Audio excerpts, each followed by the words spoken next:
High friends, welcome back to my channel. আশা করি তোমরা সকলেই খুব ভালো আছো। আমিও কিন্তু ভালো আছি। এই দেখো, আমি কিন্তু আজকে পার্লারে চলে এসেছি আমার হেয়ারটাকে একটা নিউ লুক দিতে। এর আগে 2-3 বার স্মুথনিং করেছিলাম, চুলটা অনেকটাই ড্যামেজ হয়ে গেছিলো।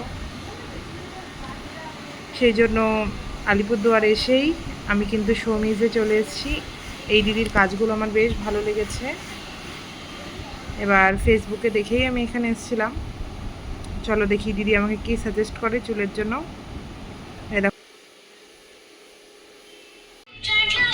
এই যে ফার্স্টেই কিন্তু আমার হেয়ার ওয়াশ হচ্ছে, আর দিদির সাথে কথা বলে খুবই ভালো লাগলো। আমি যে ফার্স্ট টাইম এসেছি মনেই হচ্ছিল না, এত ভালো দিদির ব্যবহার। তোমরা যারা যেতে চাও তারা অবশ্যই একবার ভিজিট করতে পারো। দিদির সেলুনটা হচ্ছে 11 হাত কালীবাড়ির ঠিক অপোজিটে, একদম ফুল ঘরের পাশেই। আর আমার নিউ লুকটা কেমন হচ্ছে অবশ্যই কমেন্টে জানিও। দেখতে থাকো।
এই যে ফার্স্টে কিন্তু আমার চুলটা এরকম ছিল, ট্রিটমেন্ট করার পরে এরকম হলো।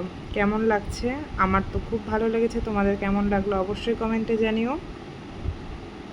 আর তোমাদের সাথে আবার দেখা হবে অন্য কোনো ভিডিওতে। সকলে ভালো থেকো, সুস্থ থেকো। হাই, বল কোথা থেকে এসছো? আমি বালুরঘাট থেকে এসেছি। বালুরঘাট? কিসের জন্য এসছো বালুরঘাট থেকে? তোমার কাজগুলো দেখে আমার খুব ভালো লাগলো, তখন ভেবেছিলাম যে করলে তোমার কাছ থেকেই করব, সেই জন্য আলিপুর এসেই সেদিনই তোমার কাছে চলে এসেছিলাম। ও মাই গড, কোথায়, ফেসবুকে দেখেছো? হ্যাঁ। আচ্ছা, ভালো লেগেছে? হ্যাঁ, মানে নিজের এত lookটাই দূর change থেকে হয়ে গেছে। এত দূর থেকে এসে আমার কাছে সার্থক তো। হ্যাঁ, নিজের লুকটাই চেঞ্জ। আমি আগের লুকটা দিয়ে দেবো কেমন ছিল ওর হেয়ারটা, বাট একটু যত্ন নিতে হবে কিন্তু, যেহেতু কেমিক্যাল ট্রিটমেন্ট হলো একটা। হ্যাঁ আচ্ছা, ঠিক আছে, চলো আবার যখন আসবে আবার বালুরঘাট চলে থেকে তখন আবার আসবে, ঠিক আছে? ঠিক আছে, চলো টাটা, টাটা। বাই।